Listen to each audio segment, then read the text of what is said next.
named Mike over here? Raise your hand, Mike.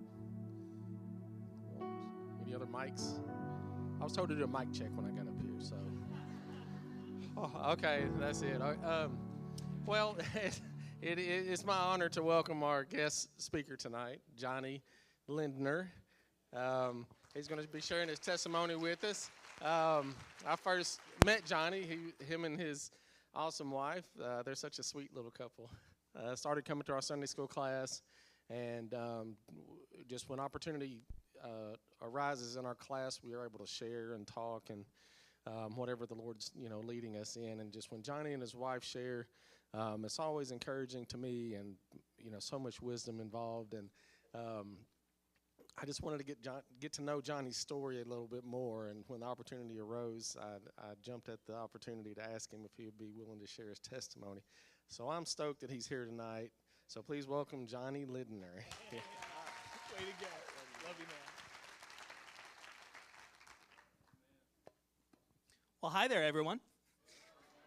I'm going to let you know a couple things. First off, I've got a little bit of a cough, so if I start wheezing or if I get a drink, please don't think anything of it. The other one is I've got a couple of flashcards here just so I don't go too far over, and so I don't leave out anything important. I promise I won't be reading straight off them. And the other one is that my name is Johnny. I am a grateful believer in Jesus Christ, and I am walking in recovery from sexual addiction. I got started young. My story may be more like some of yours and less like others, but when I was 5 years old, I loved watching PBS Kids. That's my generation. But I woke up in the middle of the night, got myself some water, and thought I'd watch some more, but I turned on the TV, and it was chock full of nature documentary stuff, and I was like, I don't want to see the jaguars and whatever else. That's what PBS does after the kids go to bed. So I got to flipping the channels because I evidently had the wrong channel, and that is a dangerous place to be. I came across a channel that was advertising for a couple hours through the night some explicit material. It wasn't straight nudity, but it was enough to hook my 5-year-old brain, So I'm here to share my testimony. When I was watching that, I decided that something in my brain, some switch was flipped. I woke up for the next 2 weeks or so without any alarm clock, without any intent or scheme, but I just kept getting up, and I knew exactly what I wanted to do. I found that television, I memorized the channel, and I sat down, and I turned the volume down when I needed to, and I turned it up when I didn't. That's a fun game for a 5-year-old, but 5-year-olds aren't very skillful. So one night, my dad woke up. He heard me out there. He came out, and he saw what I was watching, and he pretty well laid into me. As he should have, right? That wasn't a good thing for me to be doing, but he kind of took the smoke the whole pack approach. Anybody familiar with that one? Yeah.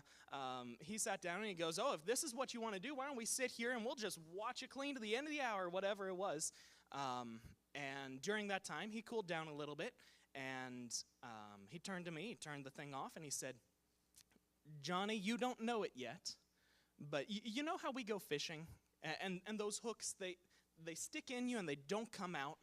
I said, yeah, Dad, I know that. And he said, you've just set a hook in yourself, and you don't know it yet, but you're going to be fighting that hook for the rest of your life. And my dad was right. And I was 5, and I didn't know what all that meant. But it was the kind of thing that was memorable.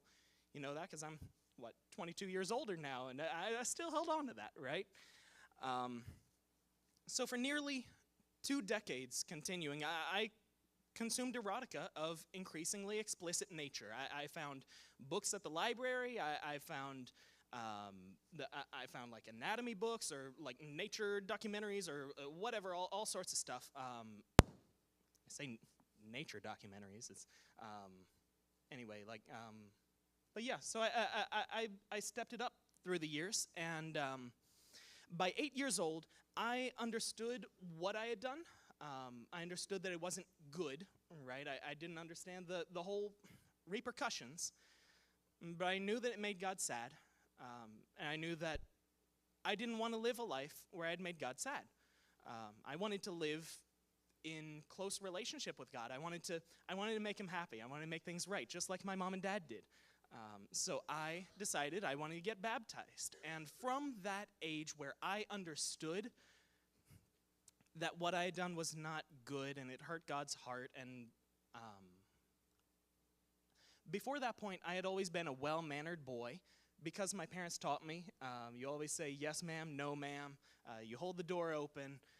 But going forward, there was a different motivation behind that. I wanted people to know that I was a dashing young lad, right? I wanted them to have a good impression of me and not to want to dig deeper and not to find out just how twisted I had been from a very young age, you know? And that kind of thing, that's another kind of thing that'll stick with you for a very long time. Yeah. When I was 16, I had read at least 7 books that were in the vein of like the psychological differences between men and women. Men are from Mars, women are from Venus, marriage counseling books, that kind of thing, right? I was just fascinated by the differences between men and women. Who'd have thought? But at age 16, I knew that I wasn't just going to be able to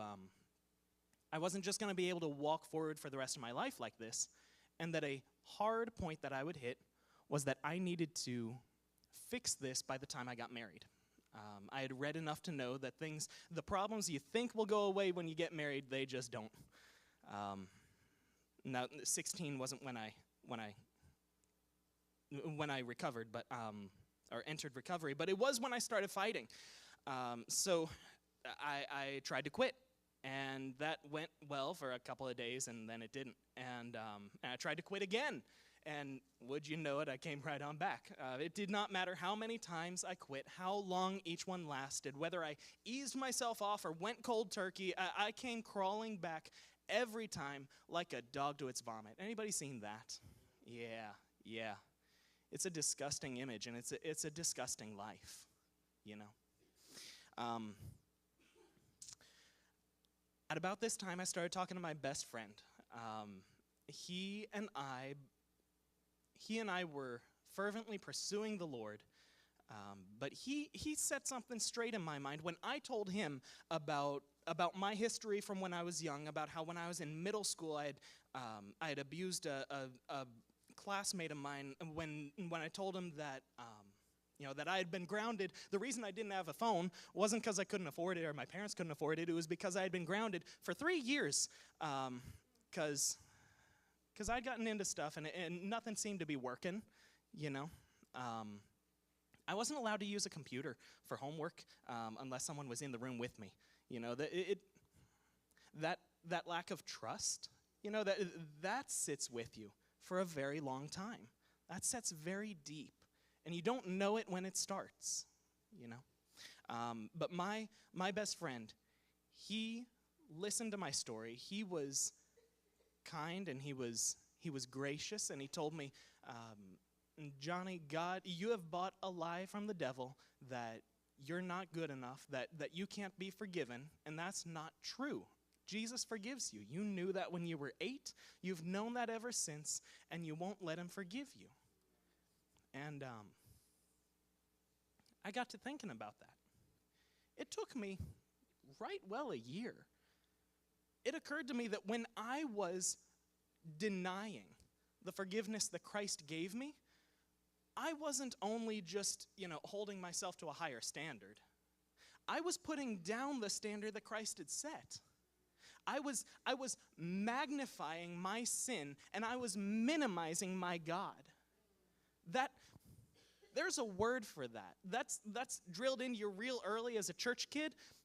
That's the start of the 10 Commandments. You shall have no other God before me, right? That's commandment 1. But if you ask people, what's the first commandment? There are 3 different ways of counting it. And that's because that first commandment really flows well together with the preceding couple of words. Okay, it says, I am the Lord your God. Y'all know this is in Exodus. After all the Israelites had been led out of Egypt, they had been in slavery for 200 years. 400? 400 years. And God meets Moses on the mountaintop, and he says, I am the Lord your God who delivered you from slavery, from the house of bondage. You shall have no other God before me. And I was minimizing my God. I was magnifying my sin, and I had set a God above him. And that was something that really, if that hit deep enough, that turned that around. I accepted that forgiveness, right? That took some time. But I was very thankful to my best friend. He also had struggled with, and did struggle with, sexual addiction. And he had gotten into some groups and found that they weren't the best for him. He got into other groups, and he found it a little bit ineffective. And he got into this one group. He says, Johnny, I know I've been telling you about all of those groups that I've been doing. Do I need to put this on my chin? Would that help? He said, Johnny, I know I've been telling you about all these groups that I've been doing, but I found one that is really working for me. It's called Pure Desire, and I know your story maybe better than anyone, and I think you should get involved. And I told him that was wonderful for him. I was glad that he found the program, but programs like that were really for people who couldn't kick it, you know, people who couldn't like step beyond what they had done, and I was just better. I was built different. I didn't need that. You know, I was just, it was taking me longer, but I was going to get there.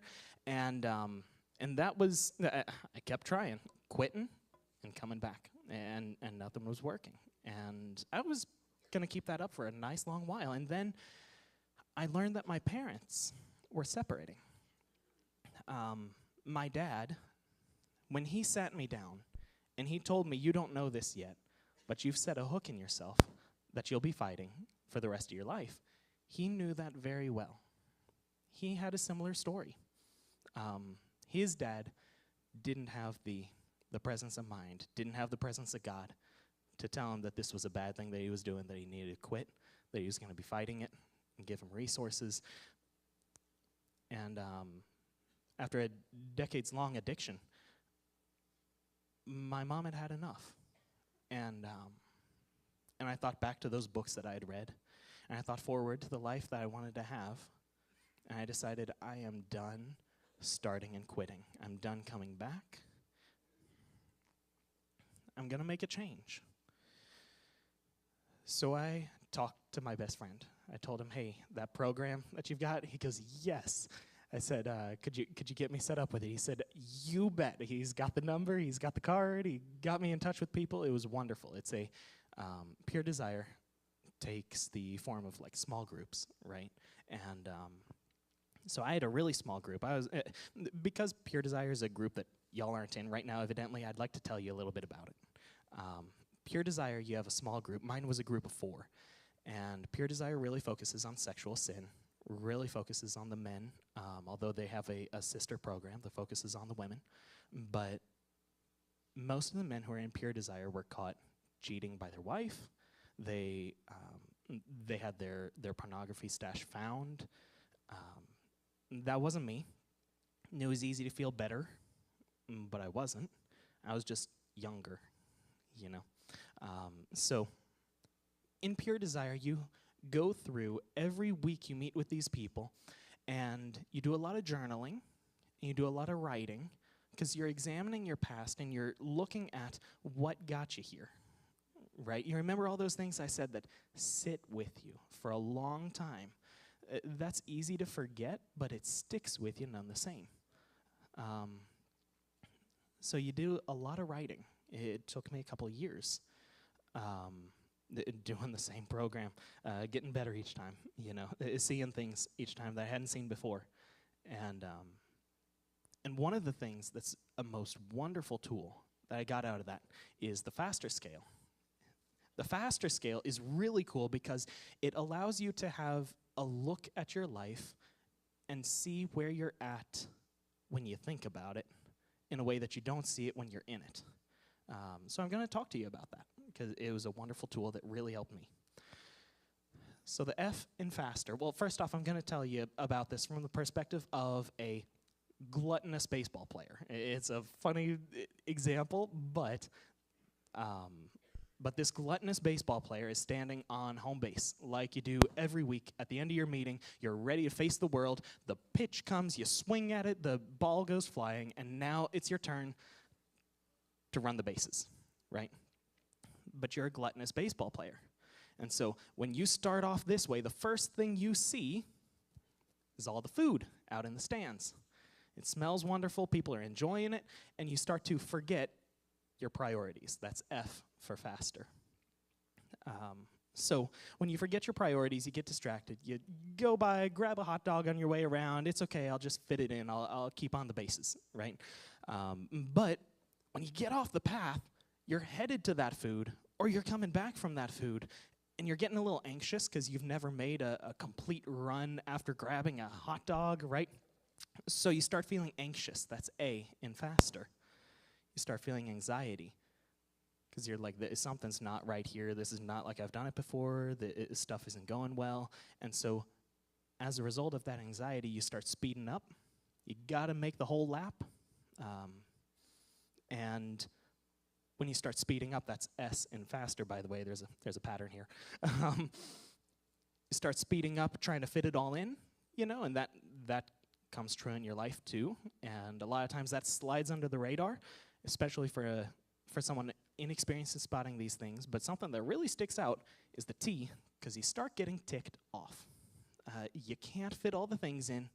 You've got a lot to do, not a lot of time to do it, and things just aren't going right. Your team isn't helping you like they should. It always works for the other guys, and they're just not doing it for you. It couldn't be my fault. But you start getting ticked off.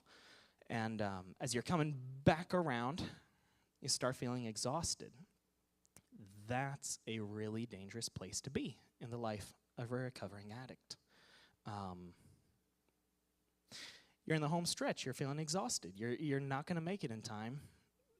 Why even keep it up? And that's when you hit the R in faster. That's relapse. And you give up on home plate. You just come out to the edge of the diamond, sit down, eat some more food. I'm already down. I'm not going to make any more home runs in this stretch, so why not just let it wait until I have my next meeting? It'll be fine. And that's relapse. And that's the faster scale. It's really easy to spot. Once you get in the habit of spotting those things, you see, you know what? I've been arguing with my fiance a lot lately. I don't like arguing with her. She didn't actually do all that much to upset me. I think I'm ticked off. Stuff isn't working well. I'm tired of trying. I think I'm pretty well exhausted. I'm ready to throw in the towel. And the wonderful thing about the faster scale is that you can always spot yourself on it and bring yourself back to remembering your priorities, back into recovery, but you've got to spot it and you've got to change it. Yeah. That's the faster scale. I love that tool. It was necessary for my recovery. So I was in the process of recovery. I was in this recovery group in Pure Desire. I loved it, and I had heard wonderful things from people who told me just what recovery was all about. They told me, listen, the first day is just going to be wonderful. You're going to be feeling so great. And the first day kind of felt a little embarrassing, if I'm honest.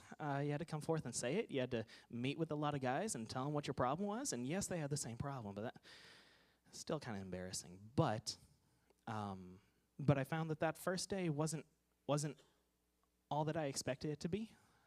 But I knew that I couldn't go back, so I stuck with it, right? I had hope that the next days we're just gonna keep getting better and better. It really didn't. Not in the time I was expecting anyway. I'm standing here, so I'll tell you it gets better. But it wasn't the initial jump right up from there. There is hope, but it's hard. Everyone here knows that. Yeah. What I was doing was I was looking back a lot at my life story, at my history, and spotting, what I had been through, the things that really stuck with me, and the thoughts I lied awake at night trying to get rid of, right? The feelings of letting down my parents all the time that apparently not everyone feels on a daily basis. Those kind of things are the things that are necessary to work through. You can't just decide you're going to change. You have to fix the problem that's tied to you. There's a hook that's been sitting in your hand. It's been festering for years. You've got to get that out, and you can't just pull. There's a lot of work to be done. You need a skillful hand. When I was 5 and I got a hook in my finger, you did not want me taking that out of my hand. My dad was the one to do it. He was the best at it. But it was never as quick as I wanted. It was never as clean as I wanted, but he knew what he was doing. And these recovery programs, they know what they're doing. You got to stick with them. You know, if you put in the work, they work for you, right? Yeah. So the next thing I'd like to tell you about is, I told you it wasn't just all sunshine and rainbows from there, right? I'm going to tell you about my lowest point. When I was in this recovery, there was a lot of relapse. There was a lot of starting again. But I kept with the program. And I was able to go for longer. And the changes were different. It wasn't just deciding you were going to do better. It was fixing the problems that were stuck in you, right? And what I came to learn, because this program focuses a lot on the mind and on what's going on and on why this is sticking with you so bad, I had been feeding my mind little treats, you know, every day, every week. And your brain makes treats of its own. It makes treats when you see your wife. It makes treats when you come home and your kids come home to greet you, right? It gives you treats when you eat sweet food, right? But if you give your brain treats, your brain will stop making all those treats because it's just too sweet. And when you keep on going back to the things that make you feel good but aren't good for you, your brain quits helping you along. And when you decide you're going to cut that out, your brain doesn't pick up on that, not right away anyway. And I found that whether I was eating ice cream today or just sitting and hanging out with my girlfriend, with my fiance. If I was scheduling a visit with my parents or with my siblings, it just wasn't rewarding. There weren't any good things to come of it. There were a lot of good results, but I couldn't feel them, you know. I was on a trip with my sister and her fiance, and I was going with my fiance to visit my grandmother, and we were mixed company, so we had separate rooms, but I broke down that day, and I just wept, and I'm sure everyone was sitting in the other room and just sitting there going, what do we do? What's going on? They knew that I was in recovery, but they hadn't been through that recovery. They didn't know what I was doing. I could reach out to my group mates, to the other guys in the group with me. They knew what I was going through, but that didn't fix it. You know, I was hurting, and it was tough, and it was hard, and I just wanted to go and grab that hot dog, you know. I wanted to go back to the thing that I had left. That vomit was looking awfully appealing, but you can't go back. If I went back, I would have been starting again, and I would have made more progress, but I would have been back to the start. So after a couple years, I graduated the program. I waited a couple months, 6 months, and I got married.